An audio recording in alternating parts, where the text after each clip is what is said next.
Welcome to How Not to DM. I'm your host, Derrick. Thanks for joining me on my quest to interview the very best dungeon masters on this plane of existence. Welcome to How Not to DM. I'm your guest host, Rachel. Thanks for joining me on my quest to interview the hottest DM on this plane of existence.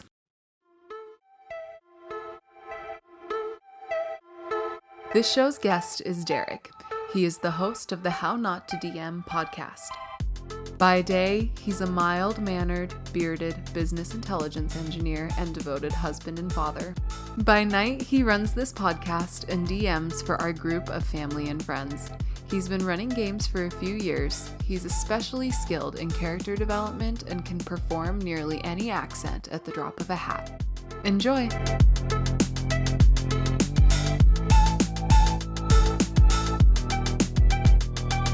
Hello everybody, I'm Derrick. I just turned 30 years old this year. That was very strange. I have a wonderful wife, I have a wonderful child, and I'm a huge nerd. Got into D&D.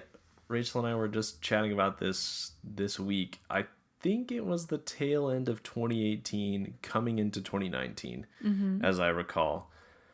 And I got invited by some of my work friends to just join up on a game. They were doing a Curse of Strahd game. I think I showed up for 3 sessions before the game dissolved. Not really anyone's fault. It's just kind of how it is. But I got the bug, I got the bug and I wanted to participate and I wanted to keep playing. So we started playing at work. My brother started running Lost Mine of Phandelver for a group of us at work. We would play at lunch, not every day, but 2-3 times a week for an hour, and that's how we got our fix in. So we had a group of like 8 of us at work or something. That's a lot to bite off and chew as a new DM, so props to my brother for trying that out. But as we were getting to the tail end of that campaign, I started writing my own stuff in a Google Doc. I said, this DMing thing can't be that hard. So I started writing my own little kind of like 2-3 shot adventure. I figured I'd start small. And after we finished The Lost Mine, I said, all right, I'll take over, and said, all right, now you all go to this city to the south, and there's this cult, and there's all this stuff happening. And so the first encounter they had was with this crazy dwarf who was supposed to be the leader of the cult. And I had in my notes, they'll for sure take this guy back to town and put him in prison. And my brother proceeded to find the nearest farmer with a cart and give him a couple gold pieces to just take this dwarf as far away from the town as possible to, prevent him from causing any more trouble. And so those were my first DM plans right out the window, first session. And valuable lesson learned there. But that's really how it started. Been running games ever since. I really love the storytelling aspect of stuff. I've talked to a few other podcasts about this when I've been on their shows, but I hated writing as a kid, and then my mom started making me write short little 1-page stories during the summer to improve my writing, and ever since then I've really loved it. So shout out to my mother. I don't think she listens to the show, but I'll tell her that when I see her next anyway. So the reason I ask this is if you were to ask me when we were dating, Rachel, would you marry someone who's super into Dungeons and Dragons? My initial answer would have been no. Right. You had some run-ins with nerdy exes, right? Or not, I guess he wasn't even an ex. Anyway, you can tell that story. So back in college, there was a guy who took me out on a date. And I was super into him. I thought he was pretty cute. He was really gregarious and just had, a great personality. And then he told me he was super into some really nerdy stuff. And I'm sad to say now that it was a turnoff. I feel like now that I've grown as a person, I realize that we can have lots of different hobbies and they don't change who we are at our core. But, the reason I'm asking you this is that I think there's a lot of people out there who are getting into different TTRPGs and their partners are sitting there going, this is new. This is weird. This is different. This is kind of expensive, depending on how you approach it. True, true. So what are some low pressure ways to invite or prepare your partner to play D&D? Because I feel like now that I've been playing for nearly 2 years, I realize it's not as nerdy as I previously thought it was. It's not as inaccessible. It's not as dorky, I guess. Do you remember how you invited me to play and what my reaction was? And maybe do you have tips for other people who want to invite their partners to play, but they don't know how to do it? Yeah, so as I recall, this was right after I had finished that Doomed. I mean, it wasn't Doomed. It worked out fine. My first little 3-shot that I ran for my coworkers, immediately I was like, well, I guess I need to start running games for my friends and family. So I think I did like an Instagram story or something and started texting people. And I found a few people who were interested. One of my old college roommates, my brother, again, who I'd been playing with, my other brother, and, so we had a group going, and basically I think I just like point blank asked you, hey, look, I've got people who want to play. And this was before we had a kid or anything, right? So it's not like there was other stuff that you could say you had to do during that time. So it was just kind of like, hey, do you want to play? And I remember, you weren't hesitant, but I think you were just, you hadn't seen it, right? You didn't know what it was, and so you were just kind of like a tentative, sure, I'll try it and see what happens. Mm-hmm. But I think that's kind of how I framed it. My roommate's wife was also going to play. And so it was just kind of like, well, if she's coming, then you should play too. And that way, you and her both have someone to laugh with if it goes terribly wrong. Okay, I'm remembering that now. So my advice, I guess, for people who are trying to invite their partners to join in, the way I did it wasn't a bad way, I don't think. And I think because I was really excited about it, and you could tell you probably were like, yeah, I'll go along with it and just see what happens. I have to admit that there's not a lot of things that you drag me into where I'm like, I don't know how this is going to go. So maybe it's just a one-sided thing. But I think playing one-on-one could be really fun, a really fun way to introduce them. You just tell them, look, I had this idea. Basically, everyone's going to like some kind of fantasy or heroic stories, right? Someone's going to like superheroes, or they're going to like fantasy, or they're going to like some kind of story where there's a hero's journey, where there's a protagonist who they can emulate in some way. I think it'd be really fun to just set up a really short one-shot. You build them a character that is very similar to their favorite character, whether it be from, like Harry Potter or Lord of the Rings or a Marvel character, something like that, and then give them a couple of obstacles to overcome as that character, show them how fun it can be to improvise and to roleplay a little bit, and then they know whether or not they're interested in it. Then it's low stakes. You're not trying to invite them to a game that's been going for a while or invite them to a new game, and then if they decide it's not for them, then the party dynamics are kind of shifted or altered or something like that. So that's kind of how I would go about it, I think, is a low stakes one shot in a world they are familiar with, and then go from there. I think I would have really enjoyed that. And I would say too, as a previously skeptical partner, as you're playing, make sure to be very attentive and very responsive. Something that's really difficult for me is showing up feeling like I don't know what I'm doing and like I don't belong, right? And I feel like that's something that you were really good at in the beginning, since I was, or still am, playing a wizard.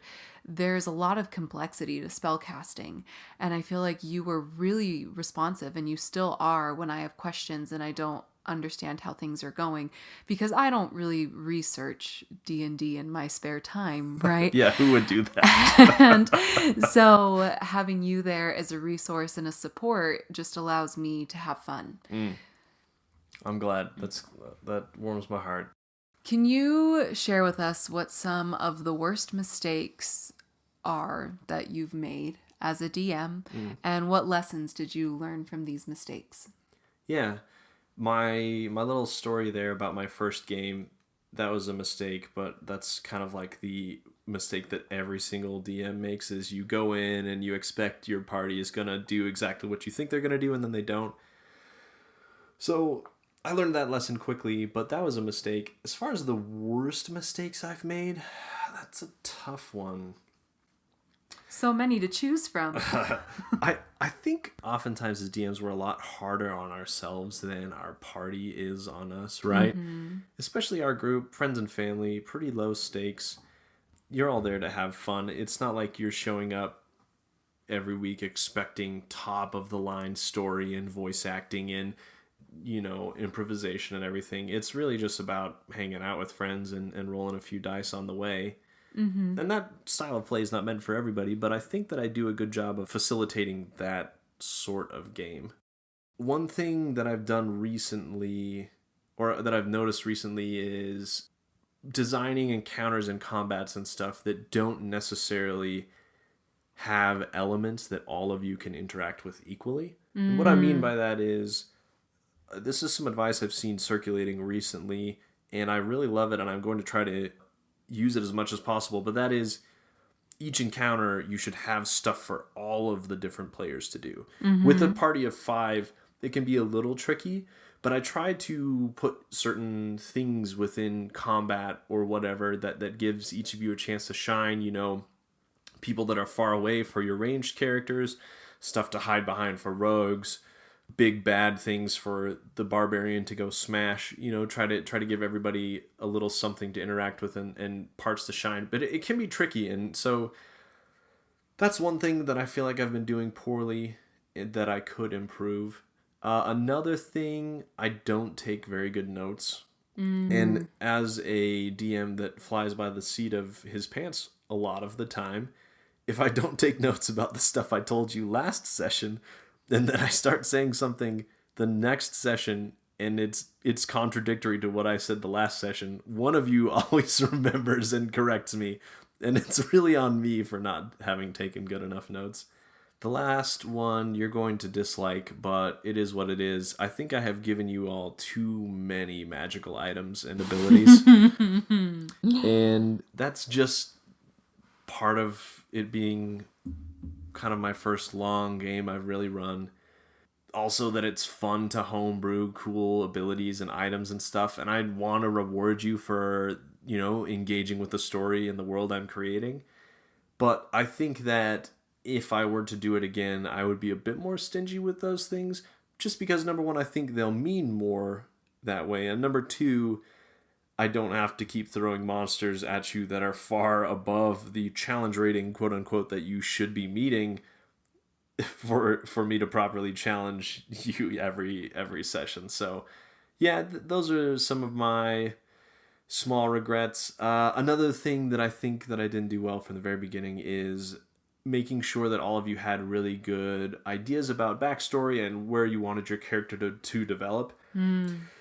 But I think that's partly because we used the pre-generated characters from The Lost Mine of Phandelver.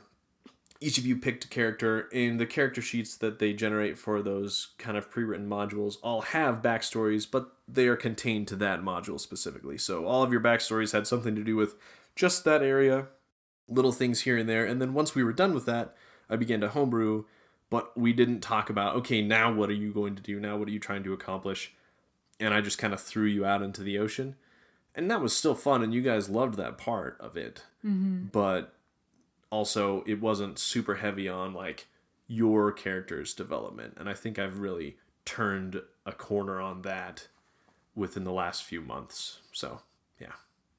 That's interesting. And that was an interesting point, too, about the magical items, because I feel like if there's anything our party fights over, it's magical items. And I'm not just talking clever table teasing banter. There have been a few moments where it does feel a bit contentious because one person gets a magical item and another doesn't. So that's an interesting thing to recognize, that maybe these items are making things more difficult for everybody. Maybe, yeah. I think if I when I run another game, I'm going to, from the get-go, establish that each of you are going to get a number of items, and maybe one specific item that's meant for your character that'll be obvious. Then those expectations are set from the get-go. So on the topic of our party, I want to know the funniest way or your favorite way or the most substantial way that our group has ever wrecked one of your plans. Yeah, there are quite a few. And I plan less and less, like I said, as the months go on. Less and less plans because I don't want to pretend like I know where you're going and what you all are thinking, and I just want to react real time. Seems to be better that way. I'm reminded of a specific one-shot we played for Halloween, probably 2019, where I had you all, it was non-canon to the world, but go hunt down a basilisk. Oh, yeah. Oh, I know where this is going. And I planned a bunch of different encounters, including a hedge maze that was the kind of the last thing you had to traverse before you got to the giant ruined keep on the cliffside where the basilisk had, set up shop down in the basement. So I'm thinking, oh yeah, this is going to take them a while, and I'm going to have a bunch of wargs inside here that they've got to fight. And you promptly cast Levitate and just skip across the whole thing as that wizard. And I just remember, all right, yeah, that fair dues, you got Levitate. I didn't even think about that. And of course you have bypassed this last encounter. Everyone else had to go through, but you kind of guided them the correct way. They didn't take any wrong turns, didn't have to fight anything they didn't expect. And so that was... Honestly, it's a testament to player ingenuity and just throwing problems at them and letting them decide how to solve it instead of having a solution in your own mind. That's another thing I think I've learned is that I don't pretend to know what you're going to do. I just throw problems at you and then see what you figure out, and that seems to work a lot better too. For sure. I will say that over the years, I've noticed that your games have become a lot more flexible. I used to be able to tell when we ruined your plans or wrecked your plans, but I can't tell anymore. And it sounds like that's because you don't really have plans. I have plans, but I don't plan on solutions, right? I think of conflict and then I let you figure out how it's going to shake out. I think that's great. So tell me, what is your favorite memory of improvisation from your games? And what are some lessons that other DMs could take away from this favorite memory? Okay, I've got one for this too. So you all as a party encountered the Minister of Law within the ruined city of Neverwinter, who was a little gnome artificer, had a bunch of constructs he built, had a stash of these magic crystals from a giant meteor that had destroyed half the city. Mm-hmm. And my game is heavily influenced by the Dungeon Dudes, by the way. I can't take credit for that storyline, but you should check their show out if you have a chance. Anyway, because he's the Minister of Law, even though he was insane, I wanted to use this sort of law theme as part of a fun way to improv. And so basically, I didn't have this planned at all, but I decided at spur of the moment as you were trying to convince him to leave this ruined part of the city and go back to safety, that he would go into judge mode and you would have to present a case. And so I had him sit down this book like it was his little desk in front of him, and he banged on it and he started referring to each of you as lawyers and counsel and expecting you to follow the protocols of court of law. And then the other members of the party he started treating as the jury. And so it was like this 10-minute improvised court session where you argued in front of him as the judge and convinced him by way of the jury having a unanimous vote that he should join you and leave the dangerous part of the city. So he was crazy and it was easy to convince him, but it was just kind of spur of the moment, and he had a really goofy voice, and it was just fun to force everyone to pretend to be lawyers for a little bit. And that was totally unplanned, but also I feel like that's one of the moments where I've laughed the hardest while DMing. I remember that we all took it so seriously during the improv, and then as soon as that moment of improv closed, we were laughing so hard, like nearly to tears. And the thing too that I think is fun about that is great improv is fun for the DM for sure. It's also fun for the players, right? And that's just what I think back to that was leaving that moment going, wow, I spend one night a week with such good friends, such cool people doing really funny things. Right. In what universe do you pretend to have a court session to convince a crazy gnome to leave their city? Yeah, it was insane, but awesome. So while we're on that topic, I'm going to spring a question on you. I'm ready. What is the coolest thing I've ever done while playing D&D? I mean, that's probably recently. Recently, you were, as a party, pursuing an armada of 12 ships under the big bad evil guy's control that were headed west to a different continent with a load of these magic crystals that he's intending to use in some ritual. And so you pursued them in a lone ship with your good friend, Ramsey Redcap, the pirate captain, and you all hatch a plan to attack 12 ships with just this one ship, which hinges upon your spell, which is Control Water. Control Water, yeah. And so I'm gearing up for maybe 2 or 3 of these ships to peel off from the armada, circle back, and attack you, and for it to be a pretty tough fight to deal with 2 or 3 different ships attacking your one ship at one time. But instead, you get close enough to create a giant whirlpool and suck down 11 of these 12 ships into the whirlpool and just totally destroy them without having to engage at all. One ship escapes, 2 of them circle back and try to attack, but the rest of them are just at the bottom of the sea, totally destroyed, basically matchsticks because of this one spell. Everyone else helped a little bit, but I feel like that spell really just, again, I did not plan for how you might solve this problem. I just knew how I might react as you were trying to attack them, but instead it goes a totally different direction. You sink my battleship. 11 of your battleships, actually. And so another great example of ingenuity and also how you are all very powerful and I am not prepared for it. I should also add that we did a lot of math that evening. And a lot of math. And it really attests to the importance of the Pythagorean theorem, actually. I'm kidding, but we did use the Pythagorean theorem that night to figure out just how many ships we could suck into our giant whirlpool. Yeah, we had to figure out if the whirlpool was 100 feet by 100 feet, what was the actual... Anyway, yeah, good times. Stay in school. If you want to be good at D&D. Okay, next question here. I don't know how relevant this will be to many of your players, but we experienced a big life change since you started playing D&D, right? We had a baby just a little over a year ago, and he is super fun. He gets a C- in sleeping, but other than that, he's really great. So could you maybe, for any of your listeners who are maybe expecting children or maybe anticipating a big life change that might involve some caretaking, what advice do you have for them, or just tell them how having a baby changed your D&D play?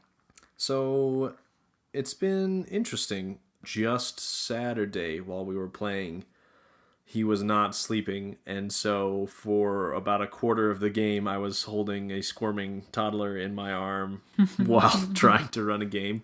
Actually kind of fun to sit there and try to describe you scrying on a lieutenant of the big bad evil guy who's, in the bottom of this volcano with a bunch of, arcane books and doing a bunch of spell work while holding a child.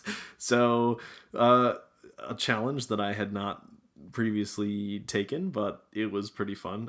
But in all seriousness, when you have a kid, your life changes a lot, and you have to be prepared to give up a lot of what you had as free time before to commit to them. But I think as a DM, it's meant that I have to be more flexible, as he is a terrible sleeper. It just so happens that while we are playing, he is supposed to be sleeping, and he does that 80 to 90% of the time. But that 10 to 20% where he is not sleeping, we have to find a way around it. So whether it is us casting spells in your stead, or pausing the game while you go up and check on him very quickly, we try to be as flexible as possible. So we play in person right now. We're all vaccinated, so that's good news. And so it's not so bad. We can, around the table, just chat about whatever if we have to pause the game quickly. But I think that it's made me more patient, but also in another way, it gives me more time to plan stuff while I'm waiting for you to come back if something's wrong. So it definitely hasn't made our gameplay any worse, and none of our players have been frustrated about it. It helps that most of them are parents as well, or half of them are parents. But I don't think it's changed the way we play too much, and luckily our players, the rest of the party, is very understanding. And I think that just goes to, like, what is widely applicable from this is that your players are flawed humans, right? And approaching your party with as much flexibility as can be supplied, while also making sure that the game is safe and enjoyable and fun for everyone. I think that can help you navigate whatever your players are going through, right? Yeah. Whether it's parenthood or mental health or changes in employment or whatever it is, right? When we supply flexibility to people and just allow them to be, then we can focus on what D&D is really all about, right? Which is having fun, escaping the world for a few hours and enjoying time with friends. Yeah. So I'm going to turn it back on you here, Rachel. What is one of your favorite parts of improvisation from the games? It's all improv on your part, so I guess you get to say whatever you want, but what's been one of your favorite memories? Oh, I don't have one specific memory of improv, but what I do love is that my wizard is a much more absurd version of me, right? So me, myself, I'm an academic. I work in higher education. I love knowing things. I have knowledge that is a mile wide and an inch deep on very many topics. And I play this wizard who is very antisocial, would rather spend her day with books, and doesn't have any patience for nonsense. And I just really love being able to improv and play this wizard who honestly gets to say what I wish I could say 50 to 60% of the time, right? And I think my favorite, and my wizard is also very religious, right? And I think one of my favorite things is to go into a pub and turn up my nose at whatever draft or whatever liquor they are serving, and instead opt for water or milk. That is a trope that I lean on pretty heavily a lot of the time. You do. Classic Kaylin there. What's been your favorite combat? Oh, that's really hard. Sometimes I have a hard time feeling like I'm contributing because up until recently, I didn't have oodles of powerful spells, right? We just hit, level 9? Level 9. And I feel like for a long time, I was stuck at like level 5 or level 4 or level 5. And so I didn't have a lot of super powerful spells. But I remember I had lightning bolt prepared one day, right? And we were on a beach, and was it a bunch of Swagan? Is that what? Okay, so there were a bunch of Swagan on this beach, and poor Derrick here had just so conveniently lined up, I would say, 75% of the baddies? It was 4 or 5 of them at least. Yeah, in a perfect line. All I had to do was, move 10 feet. And so I moved my character a little bit, and I think I got this funny gleam in my eye. You and did. I looked at Derrick and I said, I cast lightning bolt in this direction, and the entire table just like lit up and cheered because the battle was over. I lightning bolted all these guys. Mm-hmm. And I think that's honestly one of my favorite memories, just because I felt so powerful in a time that, you know, I didn't have very many hit points. I didn't have very many hit sticks. And I just like... Sticks. Is that what you call weapons? Yes. Yeah, And you get a little mischievous smile on your face when you're about to throw a wrench in my plans. I usually can tell it's coming. yes, Mm-hmm. but that's probably, yeah, one of my favorite things is just I felt powerful after not feeling powerful for a very long time. Who is your favorite NPC? I think I have two. Uh-huh. One is Ramsey Redcap. One of the reasons I really love Ramsey is that a long time ago, Derrick's brother was playing and he was super grumpy toward Ramsey and just always wanted to be annoyed at him or make him feel bad or tease him or whatever it was.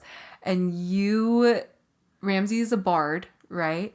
And he made the bard play a song that turned Derrick's brother into his best friend. And so I used used the spell on him. Yes. Yeah, forced him to be my friend. And so I just really love that because it's so out of both like the character and the player's wheelhouse to like love this NPC, but they do. And he's great. He's always really helpful. And then I also really love our party has employed a doppelganger and we didn't know what to name him. So we named him Jake and we got a good laugh out of that for like 15 minutes. But he's got this like really cool cat voice and he's always really sassy and he appears just when you need him. So those are my two favorite NPCs. Good choices. Good choices. All right. So you've been doing this podcasting thing for a few months now. Yeah, since April. And I feel like podcasting is just such an accessible way to have a platform to get your voice out there, right? Literally. In a way. So what experiences do you feel like you've had, both like educationally, professionally, and hobbies, that prepared you to run a Dungeon Master interview podcast? And then what tips do you have for people who think they want to start podcasting themselves? Oh boy. All right. Two-pronged question here. Number one, I have since found that there are tons of them out there.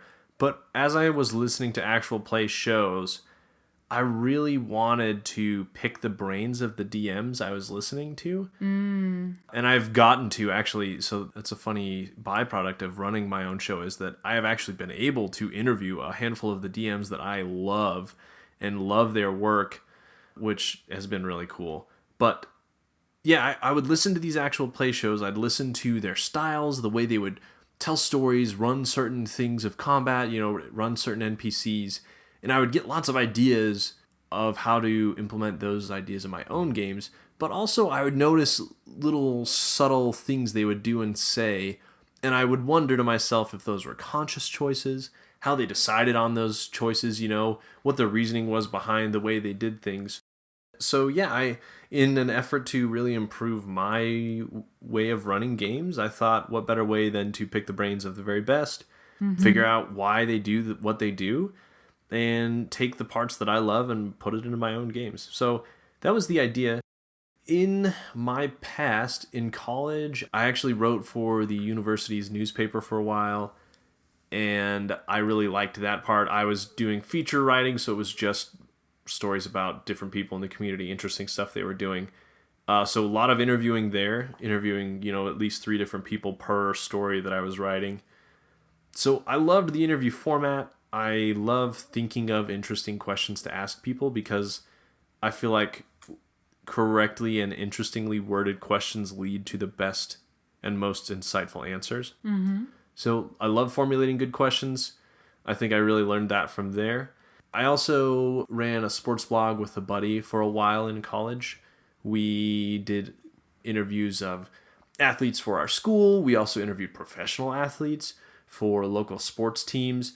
We even had the opportunity to go to an all-star game with our little dinky sports blog. We applied for press credentials and got them, and we got to go to an all-star game and interview some of the world's best players.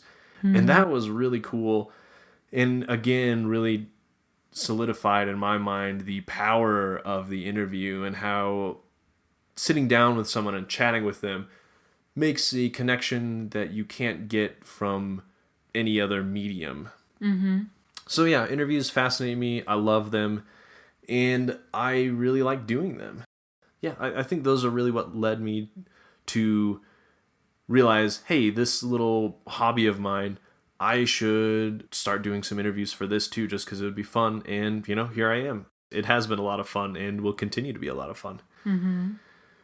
Tips for people trying to start their own podcasts. There are a bunch of good pieces of advice that people have given on the show thus far. I'll reiterate a couple of those, and then I'll try to give some of my own. Number one, Benjamin from Lawful Great Adventures said he wishes he would have recorded his first episode as a board game with his players just to get the mics right, to get the audio right, to get everything right before he started recording actual playing in their world, actual lore, backstory, that kind of stuff. And that would have really helped his audio quality improve. My audio has definitely improved by leaps and bounds after getting a much nicer mic, but my first 10, 15 episodes are not on a great mic, and so it just sounds a little rough. And I'm not a perfectionist, but as a person who really wants to take pride in their work, sometimes it can be tough for me to listen to older stuff that's not as clean and clear, but there's not a lot I can do about it now. So audio, if you're serious about podcasting, just make sure that it's right from the get-go. Second piece of advice, make sure that you have the time and energy to put into it. I don't think I realized how much time and energy it was going to be. I kind of stumbled into the idea of doing a podcast anyway. I was just trying to put together a blog, ended up recording one of the interviews for the blog, and then decided to post it. And, I just started doing podcasts from there, started doing the show. But it takes many hours a week to record your interview, to reach out to the people, to set up the schedule with them, to, get all of that interview stuff out of the way. And then it takes many more hours to actually edit the show, especially the way I like to do it. I just like a certain level of quality. And so I try to edit them and make them clean and clear and to the point. So it just takes a lot of time to put out a really good show that you're going to be proud of. So just be aware of that too. I think that those are probably my two big pieces of advice: audio quality and be prepared for the time commitment that it takes. One third thing I'll say is don't worry too much about the numbers. As an analyst, I love numbers. I love looking at the numbers. I love trying to find ways to improve the numbers. Dashboarding the numbers. Yes, I have a dashboard. I have spreadsheets. I check things maniacally. That's just part of who I am. But don't get too caught up in them. You're going to see podcasts who have way more followers than you on social media platforms. You're going to see shows that have way less. But that doesn't necessarily mean their shows are better or worse than yours. Also, I try not to feel like I'm competing against other shows of a similar nature. I actually have made a lot of good friends with people out there who do interview shows, who are interviewing people very similar to the way I do. They're some of the most interesting people to talk to because they have the same problems I do. They have the same things they go through, and they oftentimes have a lot of good advice for me and vice versa on how we do things. So yeah, I try not to pit myself against other shows like that because I feel like I'm just doing this for me and for the listeners, but I'm not trying to replace or outdo somebody else. It's really about the act of creating it that I'm here for. So yeah. And I think that's something that we've both worked on together, right? Is appreciating the podcast for what it is, right? It's this great product that you put a lot of time and heart into. And yes, the numbers are cool, but ultimately at the end of the day, it comes back to the product and what it is. And it's something you can be proud of. And it's something I think you should be proud of. Thank you. Okay, so what are your parting words of wisdom and encouragement to new and aspiring DMs? For anybody out there who has run games or is thinking about running games, again, tons of great advice on other episodes, so I'll try not to repeat stuff that other people have said, but it just so happens that I've heard it a lot, and I know that it's good, so if I do, please forgive me. The most important thing you need to remember when you're running games is, number one, it's a game. Number two, you're also a player. So everyone's there to have fun. If they're not, it depends on the type of game you're running, I guess, but I would just really try to find people who want to play the same way as you do, and then you all have the same expectations. But yeah, it's a game. You're going to get rules wrong. You're going to screw up. You're going to do the wrong voice. You're going to forget an NPC's name. You're going to forget a continent's name. You're going to change the gender of someone a few months down the road because you forgot about it. You're going to do a lot of things like this, and it happens, and it's okay. You're not expected to be perfect, and if anyone does expect you to be perfect, then you need to reset their expectations. So don't be afraid of mistakes. Mistakes are how you learn. I mean, that's kind of like the point of the show, right? Is I wanted to really get into the nitty-gritty about how people run games and all the cool things they do, but also I want to figure out what mistakes all these great DMs are making that you and I make too. So you are not so different from them, and you can do just as good a job as anybody out there in telling your story and making your players laugh and cheer and have an awesome time. DM as the player too. What I mean by that, and again, people have said this before, but remember that you're there to have fun also. If you're not having fun, then you should take some time and think about what is causing you the stress. Is it that you don't have enough time to prep? Is it that your games are too frequent? Is it that your players make decisions that stress you out and they may not follow your plot hooks as well as you want them to? Is it something totally different that I haven't thought of? I think if you identify the things that are stressing you out and really talk with your party about it, you're going to find that they will be more than happy to help you out and accommodate. So if it's playing less frequently, or if it's they'll give you a less of a hard time and maybe follow some of your story hooks a little bit closer, or they will maybe confront you about rules less, or whatever it is that tends to trigger your stress or anxiety. I firmly believe that it is about you having fun too, and if you're not having fun, then you've got to change something about it. So try to figure out what's causing those problems and address them and get back to enjoying yourself. Otherwise, you're going to get burnt out and you're not going to want to do it anymore, and that's really sad. Agreed. And I think too, earlier we talked a little bit about flexibility and giving grace, honestly, to the people at your table. And I think what you said goes right back to that. The people around your table are human, and everyone should have a good experience.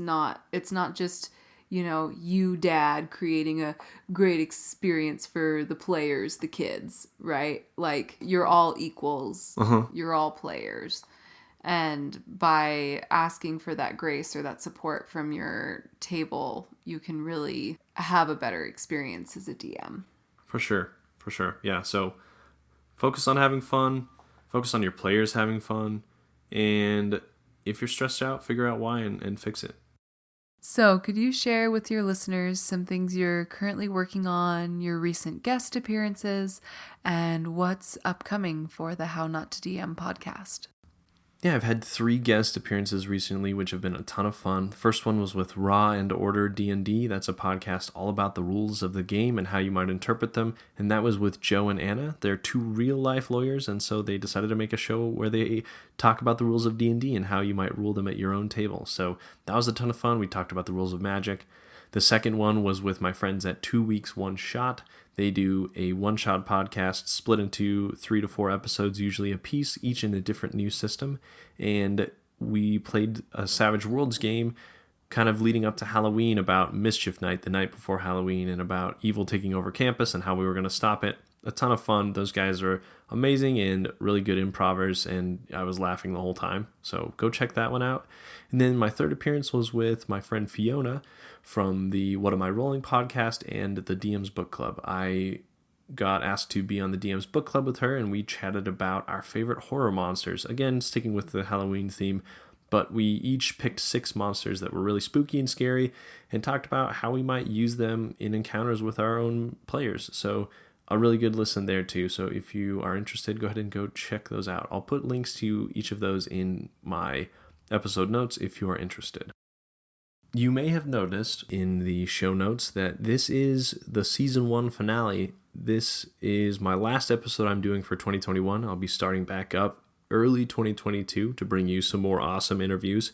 But I just decided it was time to take a quick break and spend the holidays with my family and loved ones and not have to worry about scheduling and about editing and that kind of thing. So I'll still be on social medias. I still have some other guest appearances potentially planned, so be on the lookout for me to promote those. And I'll still be active on social media. I'll also be in my Discord server, so if you have any questions or you just want to say hi, make sure to find me there. I want to thank each of you for listening to the show, for your support, for sharing it with your friends, with your family, for leaving me reviews, and in general for just being awesome people and friends. So thanks so much for supporting me and for enjoying what I've been putting together thus far. It's been a lot of fun. I've learned so much. I've talked to some amazing people. I've met some amazing people from the TTRPG community. And so it really has been an amazing year for me personally and for this show that I've created. I hope each of you know, though, that this show would be nothing without you, the listeners, making it what it is today. So thank you from the bottom of my heart. Really appreciate it. And I am really excited to see what next year and season 2 brings. So stay tuned. And with that, goodbye, all you beautiful people. Thank you for letting me be your guest host.